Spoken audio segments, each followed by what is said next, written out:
के लिए बढ़ा। अभी जिसका 2400 रुपया था उसका आज 24,000 हो गया। अब एक सिपाही की पेंशन 24,000 रुपया है और एक ऑफिसर मेरी पेंशन। नमस्कार दोस्तों, आज का जो मैसेज है या जो मेरा वीडियो है, मैं कह सकता हूं कि आज तक ना तो मैंने ऐसा कोई मैसेज दिया होगा या ना मैंने कोई वीडियो बनाया होगा। जो आज का जो वीडियो और मैसेज है वो सबसे ऊपर होगा। दोस्तों, आज का जो मेरा मैसेज है वो 28 लाख पूर्व सैनिकों की आंखें खोलने वाला होगा।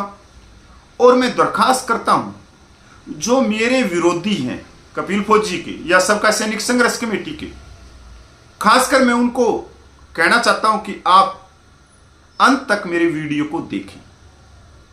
दोस्तों, एक नाम को आप भली भांति जानते हैं, जिनका नाम OROP से जुड़ा है, वे हैं माननीय मेजर जनरल सतवीर सिंह साहब। अभी 3-4 दिन पहले वो जंतर मंतर पे आते हैं और जंतर मंतर पे वो केंद्र सरकार का धन्यवाद करते हैं कि OROP दी और अच्छी खासी पेंशन में बढ़ोतरी हुई। उसके बाद में उनका जो आगे वक्तव्य चलता है उसमें उनकी जो प्रश्नों की बौछार होती है वो सीधे टारगेट करती है सबका सैनिक संघर्ष कमेटी के जनरल सेक्रेटरी नायक हरपाल को। और वो सीधे नाम ना लेके वो कहते हैं कि पूर्व सैनिकों को गुमराह किया गया है, बरगलाया गया है। और इन्हीं के साथ में वो 4 प्रश्नों का जो जवाब देते हैं उसमें OROP में जवानों को हुआ जबरदस्त फायदा, पहला। दूसरा प्रश्न, वो कहते हैं झूठ बोलते हैं कि सेवन पे कमीशन में 2.81 का फार्मूला मिला। तीसरा प्रश्न उनका होता है कि MSP ज्यादा होनी चाहिए पर बराबर नहीं होनी चाहिए। चौथा प्रश्न में कहते हैं स्टेटस जो हमारे जूनियर कमीशन ऑफिसर हैं, सूबेदार ऑनरेडी, उनका कम किया गया। दोस्तों, मैं जो उन्होंने प्रश्न किए मैं उनका सबूतों के आधार पर आप लोगों के सामने फैक्ट रखूंगा, कागजों के आधार पे। और मैं उनके जो प्रश्न हैं मैं उनकी क्लिप भी इस वीडियो के बीच में जोड़ूंगा और लास्ट में अपना उनके प्रश्नों का मैं उत्तर दूंगा। तो पहले आप छोटी सी एक क्लिप देखें। के लिए बढ़ा। अभी जिसका 2400 रुपया था उसका आज 24,000 हो गया। अब एक सिपाही की पेंशन 24,000 रुपया है और एक ऑफिसर मेरी पेंशन, एक जनरल साहब की पेंशन 11,700 थी, केवल 11,700। कब? 2003 में जब मैंने रिटायर हुआ। आज मेरी पेंशन उसी परसेंटेज से जो जवान की। दोस्तों, मेजर जनरल साहब ने जो कहा वो आपने सुन लिया। अब इसका फैक्ट क्या है? उन्होंने कहा कि 2006 से पहले सिपाही की जो पेंशन थी वो 2400 रुपये थी और मेजर जनरल साहब की जो पेंशन थी वो 11,700 रुपये थी। ये उन्होंने कहा। उसके साथ में उन्होंने कहा कि आज जून 2024 में सिपाही की जो पेंशन थी 2400 से बढ़कर 24,000 होगी और मेजर जनरल की पेंशन 11,700 से बढ़कर 1,07,000 के करीब होगी। ये उन्होंने अपना फैक्ट बताया। यहां पर सबसे पहले बात तो यह है कि जो हमारे मेजर जनरल सतवीर साहब हैं वो अंधेरे में नहीं, खुले में झूठ बोल रहे हैं और उस जगह पे बोल रहे हैं जहां पर लाखों देश के नागरिक अपनी समानता और अपने जायज हकों के लिए वहां हुंकार बरते। अभी फैक्ट यह है कि मेजर जनरल साहब ने कहा कि सिपाही की 24,000 रुपया पेंशन होगी। ओआरओपी का जो सर्कुलर 666 निकला, उसके हिसाब से 17 साल के एक सिपाही की जो पेंशन है वो 18,007 रुपये है। नायक 22 साल सर्विस 21,244 रुपये है। हवलदार 24 साल सर्विस 22,257 रुपये है। तो मैं पूछना चाहता हूं मेजर जनरल साहब से कि सिपाही की जो आप पेंशन बता रहे हो कि 24,000 हो गई, तो मैं आपको बताना चाहता हूं कि वो तो 18,007 रुपया ले रहा है पेंशन। तो आपने 24,000 कहां से बना दी, जबकि हवलदार भी नहीं ले रहा। और भी छोड़े, अगर हम मेजर जनरल सतवीर साहब 28 साल के सिपाही की बात करें तो उसकी भी पेंशन 19,770 रुपये है। अब कई भाई कहेंगे कि 28 साल की सर्विस नहीं होती सिपाही की, नेवी एयरफोर्स में होती है भाइयों, आर्मी में नहीं होती, नेवी एयरफोर्स में होती है। आर्मी में ज्यादा ज्यादा 19 साल, 2 साल बढ़वा के। तो जो मेजर जनरल साहब ने बताया कि एक सिपाही की 24,000 पेंशन होनी थी, यही हम कह रहे हैं कि एक सिपाही की 24,000 पेंशन होनी थी, पर क्यों नहीं हुई। तो चलते हैं थोड़ा सा और पीछे। आपने जो सिपाही की 24,000 पेंशन बताई और आपने कहा कि 2006 से पहले वाला सिपाही 2,400 रुपये ले रहा था पेंशन। मानिए मेजर जनरल साहब, जो 2006 से पहले सिपाही 2,400 पेंशन ले रहा था, उसकी 50% भी पेंशन नहीं थी। उसकी जो 50% पेंशन हुई वो 568 सर्कुलर 2016 में हुई। अगर आपकी 11,700 से बढ़कर 1,07,000 रुपये पेंशन हो सकती है, तो उस सिपाही की 2,400 रुपये से बढ़कर 24,000 क्यों नहीं हुई। आपने दूसरा वाक्य कहा कि इसमें सबसे ज्यादा फायदा जवानों को हुआ। बिल्कुल गलत बोल रही, जवानों को कोई फायदा नहीं हुआ इसमें। जवानों को फायदा हुआ 568 सर्कुलर से, खासकर सिपाही से हवलदार को। इसमें जो फायदा हुआ वो फायदा हुआ जो अपर रैंक है, जो ऑफिसर रैंक है, उनको फायदा हुआ। मैं आपको बताना चाहता हूं, ओआरपी के सर्कुलर 555 में मेजर जनरल की जो बेसिक पेंशन थी 38,763 रुपये थी और सिपाही की 6,665 रुपये, जो बढ़कर हो गई थी 2.5 से उनके फार्मूले से 17,129 रुपये। और आपने यह भी नहीं बताया कि 2009 में ऑफिसर मेमोरेंडम निकाला गया जिससे आपकी पेंशन आसमान को छू गई। अब दूसरा वीडियो का जवाब भाई, पहले क्लिप देखो आप। कोई भेदभाव नहीं। मेरे को ये बता दो, बीच में मैंने पहले दिन सुना यहाँ पे, मुझे बहुत दुख हुआ कि साहब ने अपना तो करा लिया 2.82 1.82, हमको दिया उन्हें 1.57। झूठ है। सबकी पेंशन 1.57 है, मेरी भी, चीफ की भी, जवान की भी। तो वो कोई भेदभाव नहीं। हाँ, क्योंकि दूसरे प्रश्न में मेजर जनरल साहब बोल रहे हैं कि सेवन पे कमीशन में जो 2016 से पहले रिटायरमेंट थी सिपाही से जनरल रैंक तक, उनकी जो पेंशन गुणा की गई, जो फार्मूला दिया गया वो 2.57 दिया गया।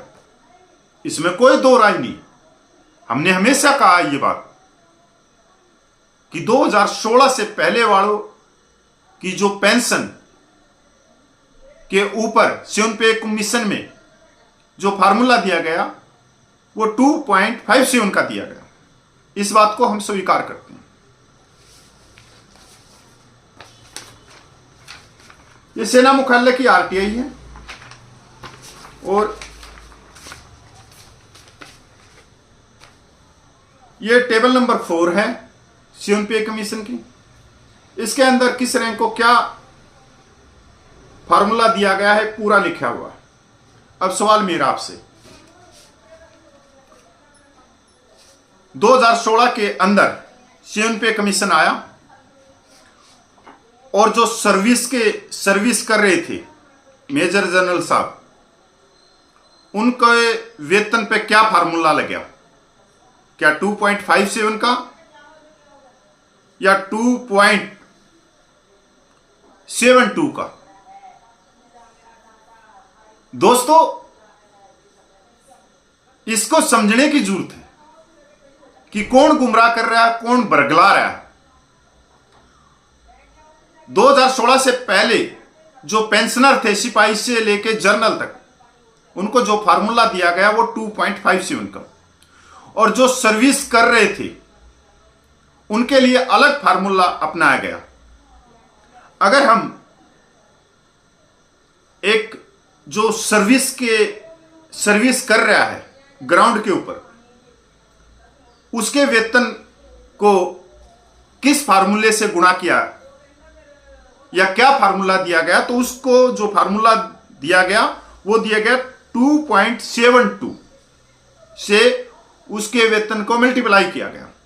आप बताओ मेजर जनरल सतवीर साहब, मैं गलत बोल रहा हूं, ठीक बोल रहा हूं? अब आगे सुनो कि जब यह फार्मूला दिया गया तो उन्हें किसी ने भी, क्योंकि मेजर जनरल साहब भी एक संस्था चलाते हैं मूवमेंट, उन्होंने विरोध नहीं किया। विरोध क्यों नहीं किया? कि उनको पहले से मालूम था कि ओआरओपी का रिवीजन 5 साल के बाद में होगा जुलाई 2019 में, और ओआरओपी की परिभाषा यह है कि नई वाली जो पेंशन है वो पुराने वालों को पास करनी। अब जिसको 2016 में जिस मेजर जनरल को जो सर्विस के दौरान था, उसको जो फार्मूला मिला 2.72 का, और वो 2018 में रिटायरमेंट आ गया, और जुलाई 2019 से ओआरओपी रिवीजन होनी थी, तो उसके अंदर जो मिनिमम मैक्सिमम का जो साल लिया गया वो 2018 का लिया गया। 2018 में जो मेजर जनरल जो सर्विस से रिटायरमेंट आया, तो उसको जो फार्मूला मिला था 2.72 का मिला था। वही पेंशन पास कर दी किसको? मेजर जनरल सतवीर साहब को। अब बताओ सतवीर साहब कि आपको जुलाई 2019 के अंदर जो रिवीजन हुआ उसमें कौन सा फार्मूला मिला? 2.57 का या 2.72 का? अब 2.81 किसको मिला था? 2.81 मिला था वीकोस को, vice chief of the army staff को, 2.81 का। क्योंकि जो कैबिनेट सेक्रेटरी होते हैं या दूतावास के उच्चायुक्त होते हैं या जो फुल जर्नल होते हैं, उनकी पे पेंशन फिक्स होती है पे कमीशनों में। तो ये आपका दूसरा झूठ ये है, और ये कागज देख लो, आप दिख रहे हो तो। बराबर के लिए कभी भी मैंने लिखा, क्यों कि अब सुनिए, बराबर वर्ड होता ही नहीं है, क्योंकि जब मैं नॉट इक्वल, जब मैंने सरकार को लिखा तो यहाँ जो उस वक्त जो ये बनाते हैं पॉलिसी वाले, एक सिविलियन मेरे घर आया वैसे मिलने के लिए। तो सर आपके हिसाब से इक्वल होनी चाहिए, नहीं होनी चाहिए? एक मिनट सुनो, एक पहले आप सुन लीजिए। आप जो ये कहते हैं, या मेरे जवान जेसीओ जो बहकाए गए हैं, वो कहते हैं कि ये जो है इक्वल सेम व्हाट ऑफिसर को मिली है, हमें जो उसको मिल रही है हमें मिलनी चाहिए। बात ये आ जाए, एक जो जवान जेसीओ ऑफिसर एक एनवायरनमेंट में काम करते हैं, वो बात सही है, लेकिन एक इस कमांडिंग अफसर है या आपका कंपनी कमांडर है, जो उसके धड़कन जो दिल की है, उसकी रिस्पॉन्सिबिलिटी है। अगर एक आदमी भी चला जाए, पाकिस्तान मार जाए, तो उसका बेड़ा उसके ऊपर कितनी तोहमत लगती है। इसी तरह हर लेवल पे डिफरेंट है। जब मैंने उनसे पूछा कि आप किस फैक्टर के ऊपर कवर करते हैं, क्या सिर्फ जहाँ सर्वे कर रहे हैं उसके लिए, तो आपके हिसाब से उन्होंने बोला नहीं, आपके हिसाब से मिलिट्री सर्विस पे इक्वल नहीं होनी चाहिए। सुनिए मेरी बात, मैं ये नहीं कहूँगा कि नहीं होनी चाहिए, मैं ये कहूँगा कि जो फर्क है 5,200 और 15,500 वो ज़्यादा फर्क है और जवान के साथ अन्याय है। मैं कहूँगा कि जवान और जेसीओ की पेंशन बढ़ोतरी होनी चाहिए, सरकार रीजनेबल बढ़ोतरी करे जो ज़्यादा से ज़्यादा कर सकती है।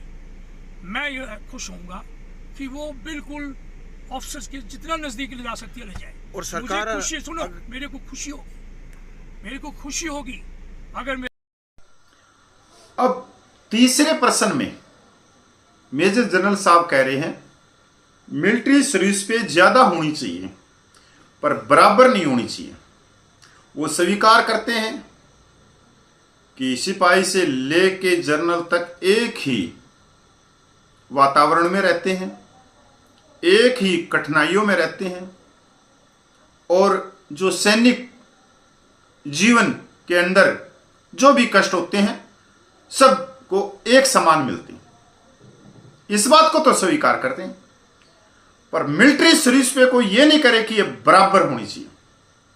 ये कहते कि बराबर का कोई शब्द ही नहीं है। देखो, मेजर जनरल सतवीर साहब की डिक्शनरी में नहीं होगा बराबर का शब्द, पर बराबर, सम्मान और समानता ये तीनों पर्यायवाची शब्द हैं, एक ही है तीनों। पहली बात तो आप मिलिट्री सर्विस पे के बारे में सुन लीजिए। मिलिट्री सर्विस पे के बारे में बताना चाहूंगा कि सबसे पहले 2006 में छठे वेतन आयोग ने मिलिट्री सर्विस पे की सिफारिश की थी, जिसको उस समय केंद्र सरकार ने मानकर लागू कर दिया। मिलिट्री सर्विस पे यूरोप देशों में दी जाती थी, जिसको देखकर भारतीय सेनाओं के ऑफिसर ने मिलिट्री सर्विस पे की मांग की थी। आज तक जितने भी पे कमीशन बनाए गए सब में सेना के ऑफिसर को ही नियुक्त किया गया था। और जब छठे पे कमीशन ने मिलिट्री सर्विस पे एमएसपी को लागू करने की सिफारिश की तो वह हैरान करने देने वाली थी, क्योंकि छठे पे कमीशन ने सिफारिश की थी कि मिलिट्री सर्विस पे जवानों को 1,000 रुपये और ऑफिसर को 6,000 रुपये महीना दी जाए। लेकिन वन क्लास सिविल ऑफिसर ने इस पर ऑब्जेक्शन किया। मतलब हमारे वाले अधिकारियों ने ऑब्जेक्शन नहीं किया, जो सिविल के जो अधिकारी थे पे कमीशन में बैठे थे उन्होंने ऑब्जेक्शन किया था कि ये तो बहुत बड़ा गैप कर रहे हो, ये तो बहुत बड़ा असमानता कर रहे हो। ऑब्जेक्शन किया था कि जिन यूरोपियन देशों की तर्ज पर हम मिलिट्री सर्विस पे लागू कर रहे हैं वहां तो मिलिट्री सर्विस पे जवान और ऑफिसर को एक बराबर दी जाती है, और हम यहां पर इतना बड़ा अंतर डाल जवान और ऑफिसर की मिलिट्री सर्विस पे में डाल रहे हैं, जो कि उचित नहीं है। उसके बाद केंद्र सरकार ने जवानों के लिए मिलिट्री सर्विस पे जवानों के लिए 2,000 रुपये और ऑफिसर के लिए 6,000 रुपये लागू की थी। अब यहां पर सवाल यह उठता है कि पे कमीशन में बैठे सेना के ऑफिसर को दूसरे देशों में मिलने वाली फैसिलिटी तो चाहिए, लेकिन सिर्फ और सिर्फ ऑफिसर के लिए उन्हें दूसरे देशों में जवानों को मिलने वाली सुविधाएं दिखाई नहीं देती। पे कमीशन में बैठे ऑफिसर सिर्फ और सिर्फ ऑफिसर के बारे में ही सोचते हैं और जवानों के साथ भेदभाव करते हैं। यह कड़वी सच्चाई है। हमारी मांग है कि जिन यूरोपियन देशों की तरफ पर देखकर सेना को मिलिट्री सर्विस पे दी गई है, उन यूरोपियन देशों की तरफ पर ही भारत में भी जवान और ऑफिसर की एक बराबर मिलिट्री सर्विस पे दी जाए। अब ये यहां पर क्या बहाना लगाते हैं, क्या बोलते हैं कि एक कमांडिंग ऑफिसर है, उसकी दिल की धड़कनें बढ़ती रहती हैं, धक धक करती रहती हैं। अच्छा, और जो जवान अपने परिवार को छोड़ के गया है और जो आप लोगों के आदेश को मानते हुए आप कहते हो कि दुश्मन के ऊपर जवाब दो, जवाबी कार्रवाई करो और उसके छाती से गोली निकाल दो, तो हम निकाल देते हैं, क्योंकि आप सब प्रिय, आप आदेश मानना हमारा कर्तव्य है, हम संविधान के दायरे में हैं। आप ये कहते हो कि दुश्मन की गोली के सामने अपना सीना लगा दो, तो सीना लगा देते हैं। मतलब आप क्या कहना चाह रहे हो? इस पूरे जो आपने ये 1 मिनट से भी कम समय में जो आपने अपनी बात रखी, इसके अंदर आप बिल्कुल साफ कह रहे हो कि बराबर नहीं होनी चाहिए, उनकी अब कर दो। आपने ही कहा पहले के लेटरों में कि जेसीओ रैंक को 10,500 कर दी जाए। मतलब आप कहीं ना कहीं हमारे को बांट रहे थे, अपने पूरे के लिए तो नहीं किया। आप कहना चाहते हो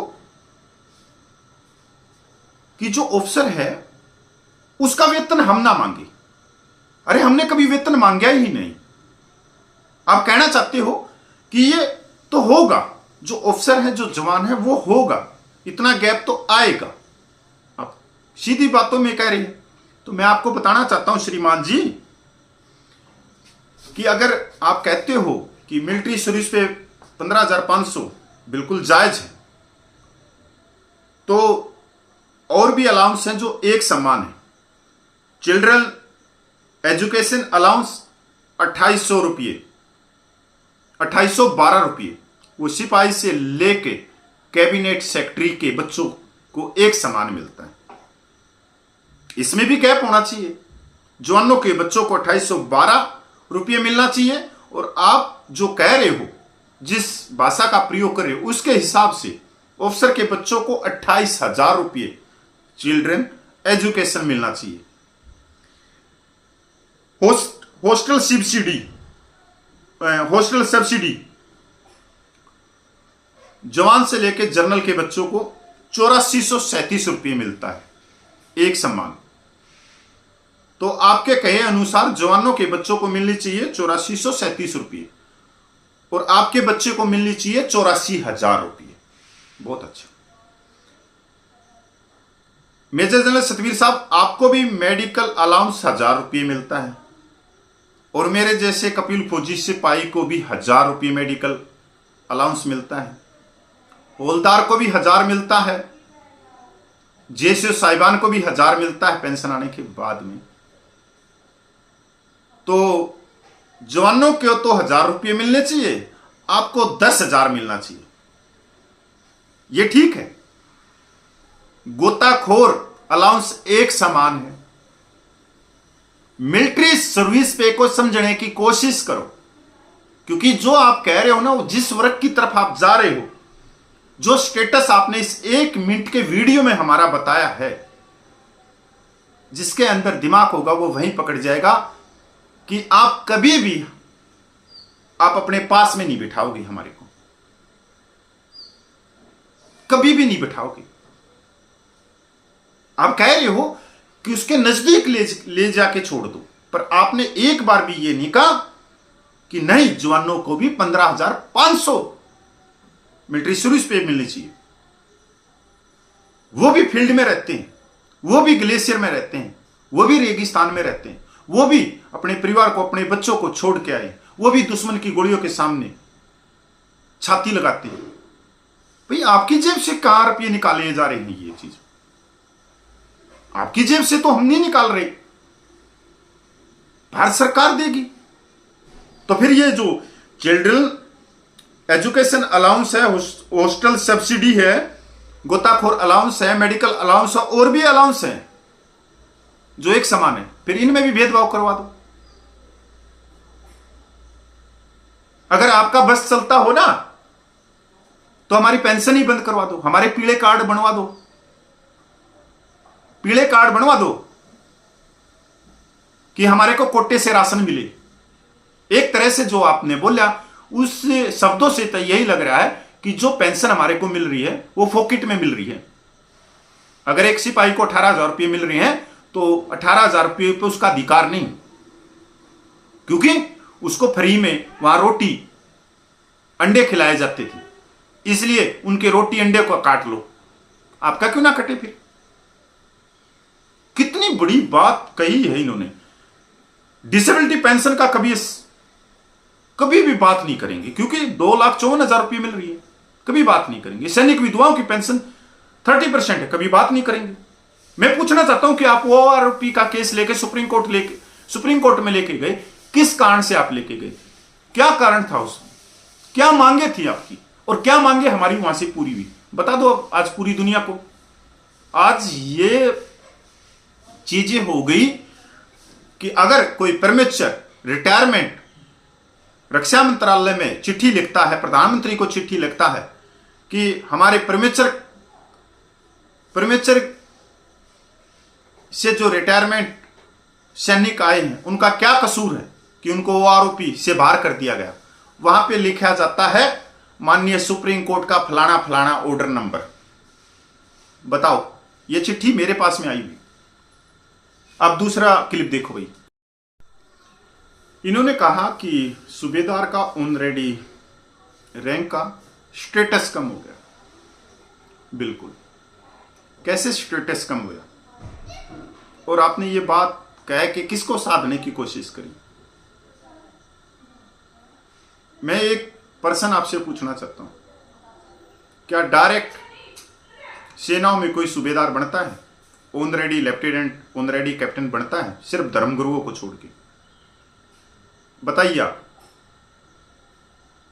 सिपाही से ही सूबेदार की सीढ़ियां चढ़ता है।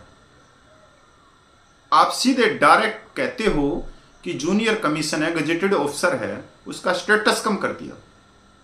जब सिपाही का स्टेटस नहीं बढ़ेगा तो ऊपर रैंक का कैसे स्टेटस बढ़ जाएगा? बताएं इस बात को।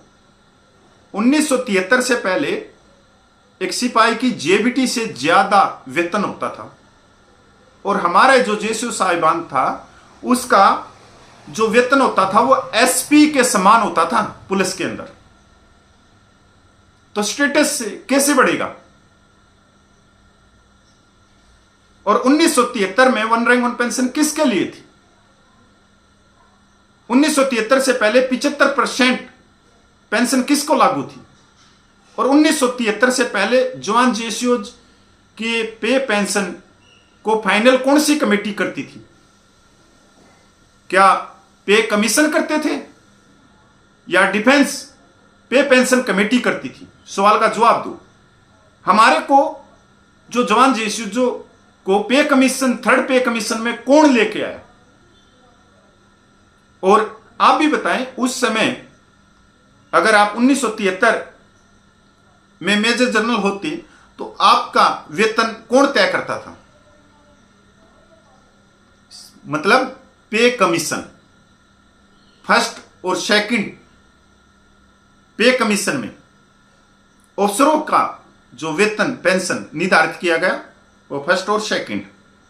हम तो नहीं थे इसमें। दोस्तों, ये बरगलाने की बात है। आप मेरी ध्यान से मेरी बात सुनना। आज सेवन पे कमीशन के अनुसार एक जो बेल्ट का जो सिपाही है, चाहे वो सिविल में है, चाहे वो फौज में है, चाहे पैरामिलिट्री में, उसका जो पे स्केल है 21,700 है। 21,700 से भर्ती होता है, नायक बनता है, हवलदार बनता है, जेसीओ बनता है, सब कुछ बनता है। अगर उस सिपाही का पे स्केल जेबीटी के अध्यापक की तरह रखा जाए 36,000, तो आप बताएं क्या एक सूबेदार का और ऑनरेडी का जो पे स्केल जाएगा वो जाएगा कम से कम कर्नल के समान। मतलब पुलिस के अंदर जो एसपी है ना, उससे भी अब चला जाएगा वो। ये बात तो कर रहे हैं कि जेसीओ साहिबान का स्टेटस कम किया गया, पर ये नहीं कह रहे कि एक जेसीओ साहिबान 32 साल सर्विस करता है और उसकी जो पेंशन है वो सिविल के अंदर जो एसपी होता है, सुप्रीडेंट ऑफ पुलिस ऑफिसर होता है, उससे कम उसकी पेंशन नहीं होनी चाहिए, क्योंकि वो उसी रैंक के समान हो जाता है 32 साल नौकरी करके। पर यह बात नहीं कहेगा, कभी भी नहीं कहेगा कि एक सूबेदार मेजर को, सूबेदार को, ऑनरेडी को कम से कम लेफ्टिनेंट कर्नल की पेंशन मिलनी चाहिए। इस बात को कह दो आप, स्टेटस अपने आप ही आप चला जाएगा, सिपाही का भी चला जाएगा, सबका चला जाएगा। हम तो मजदूर बना दिए, लेबर बना दिए, उस बारे में तो आप बात ही नहीं कर रहे, क्योंकि आपने पता है कि पूरे देश में जो पूर्व सैनिकों के अध्यक्ष हैं वो हमारे सूबेदार हैं, ऑन रेडी हैं, उनकी बात आप कर रहे हो, कर नहीं रहे आप, उनको कुछ नहीं दिलाओगे। जो समझदार हो वो समझते हैं इन चीजों को, जो मैंने बताई कि स्टेटस कहां से चलेगा। जब तक एक सिपाही का नहीं बढ़ेगा तो आपका कैसे बढ़ सकता है, क्योंकि डायरेक्ट तो कोई भर्ती होता ही नहीं, कोई सूबेदार या ऑन रेडी। तो पहले किसका आप किया जाएगा। अब आप कहो भाई डायरेक्ट तो कोई जनरल बनता ही नहीं सेनाओं में, लेफ्टिनेंट बनते हैं। अगर लेफ्टिनेंट का पे स्केल 56,000 से शुरू हो रहा है तो जनरल साहब का तो अपने ऑटोमेटिक ही लाखों में चला गया। ये हैं, पर ये जो साध रहे हैं, क्योंकि अगर इन्होंने कोई रैली करनी है या कुछ भी करना तो पूरे भारतवर्ष में भाई एसोसिएशनों के जो प्रधान है वो सूबेदार रैंक है, वो संख्या बल वहां ले आएंगे। एक और क्लिप देखो। सबका संघर्ष कमेटी के द्वारा चलाया गया है यहाँ पे। जो हम उस वीर को भी बोलेंगे जो शुरू में एक ही बंदा था, जो हमारे पंजाब का बंदा है, हवलदार है, और वो हमारे इस एरिया में हरपाल जी, हरपाल, राइट। एक उसके साथ जुड़ा कपूर, कपिल कैप्टन साहब, जो कि गुरदासपुर से जुड़ा, कपूर साहब, कपूर। एक आधा और बाद में ये जो हरियाणा का जो फौजी है, क्या नाम है, कपिल फौजी। ये 3 आदमी जरूर, मैंने जब हम धरना लगाते थे तो उस वक्त ये वो तो कपिल तो नहीं आया, उस वक्त तो मैं भी 7 में था, 15 में कपिल तो नहीं आया, लेकिन ये 2 जरूर आते रहे और हमारे साथ ही बैठते रहे। सिर्फ वो नहीं आया जो हरपाल था। हरपाल को भी मैंने बहुत कुछ बोला। मैंने बोला हरपाल तुम कोई लग थोड़ा हो कोई, मेरी पर्सनल भी बात हुई यहीं पे। मैं दोबारा इसके लिए मैं सूबेदार मेजर जनरल सतवीर साहब का धन्यवाद करता हूं, प्रणाम करता हूं और प्रार्थना करता हूं कि आपका स्वास्थ्य चढ़ती कला में रहे।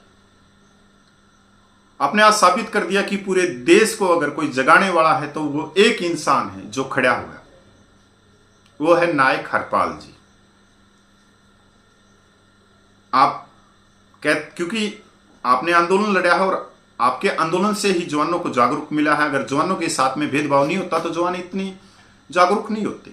आप कहते हो कि एक मेजर जनरल साहब जवानों के साथ में बैठता था अकेला, मैंने ही आंदोलन चलाया है, आप ये भी चीजें गलत बोल रहे हो, क्योंकि आपके साथ में लेफ्टिनेंट जनरल राज कादियान साहब भी थे, बहुत सारे एयरफोर्स के, नेवी के बहुत सारे जनरल कर्नल थे जो जंतर मंतर में बैठते थे। पर आपने यहां पर जो बात कही ना कि एक व्यक्ति ने जो पंजाब से है, सबका सैनिक संघर्ष कमेटी, नायक हरपाल जी ने इस पूरे देश को जगाया। चाहे आपने किसी भी तरह से, पर आपने ये स्वीकार किया। तो सैनिक भाइयों, आप भी इस चीज को सुनो कि एक इतने बड़े रैंक के मेजर जनरल साहब कह रहे कि एक व्यक्ति ने पूरे देश को जगा दिया। जो झूठ का गुब्बारा था, जो झूठ फैलाया जा रहा था, जो पूर्व सैनिकों को गुमराह करके बरगला के जो दरी कुर्सी बिछा के जो नेता बनाया जा रहा था, जो राज्यपाल बनाया जा रहा था, जो रेवाड़ी की रैली करके सत्ता प्रयत्न किया जा रहा था, जो सांसद बने, राज्यपाल बने, पता नहीं क्या बने, उस पूरे गुब्बारे को फोड़ने वाला एक शख्स है नायक हरपाल। उसके बाद में ये भाई मेरा भी नाम लेते हैं इसमें कि कपिल फौजी, मैं इसके लिए भी धन्यवाद देता हूं, पर मैं तो उनके बाद में जुड़ा हूं, उनके साथ में जुड़ा हूं। तो 1 से 2 भले, क्योंकि जहां विचार मिलेंगे वो चलेंगे। पर लास्ट में अपने शब्दों को विराम देता हूं। मेजर जनरल साहब ने कहा है कि कोई भी मेरे से बहस कर लो, तो मेजर जनरल साहब में आप तक अगर मेरा वीडियो पूछे तो मैं आप पे नायक हरपाल से तो बहस नहीं कर सकते, क्योंकि पहली बात तो वो बहुत ही स्ट्रोंग है इन चीजों में, पे पेंशन में बहुत ज्यादा, और वो स्टिक जवाब देगा तो आप पे घबरा जाओगे, जैसे आप वीडियो में घबरा गए, आपसे बोला नहीं जा रहा था किसी भी तरह से। तो मैं हूं कपिल फौजी, मैं आपसे लाइव बहस कर सकता हूं। आप अगर कहो तो मैं जंतर मंतर पे आ जाऊंगा और जो भी हमारे पास में सोशल मीडिया उसके माध्यम से कुछ प्रश्न मैं आपसे पूछूंगा, कुछ प्रश्न आप मेरे से पूछ लेना, सबूतों के आधार पर, कागज दिखा के। ये नहीं है कि हमने जुबान से बोल दिया वो ठीक है, नहीं। भारत सरकार के नोटिफिकेशन क्या है कि पिछले सालों में कहां से क्या शुरुआत हुई थी। अगर आप में सच्चाई का दम है तो मेरे को मैसेज कर देना। अगर लाइव आप डिबेट करना चाह रहे हो पूर्व सैनिकों की जायज मांगों के लिए, तो मैं आपको चैलेंज देता हूं, इसी कपिल फौजी यूट्यूब चैनल पे आपको जोड़ूंगा और सबूतों के आधार पर सम्मानित तरीके से, शिष्टाचार से आपके हर सवाल का जवाब दूंगा। और आपसे भी उम्मीद करता हूं कि आप हर सवाल का जवाब बड़े ही सबूतों के आधार पर आप दोगे। जय हिंद, वंदे मातरम भाई।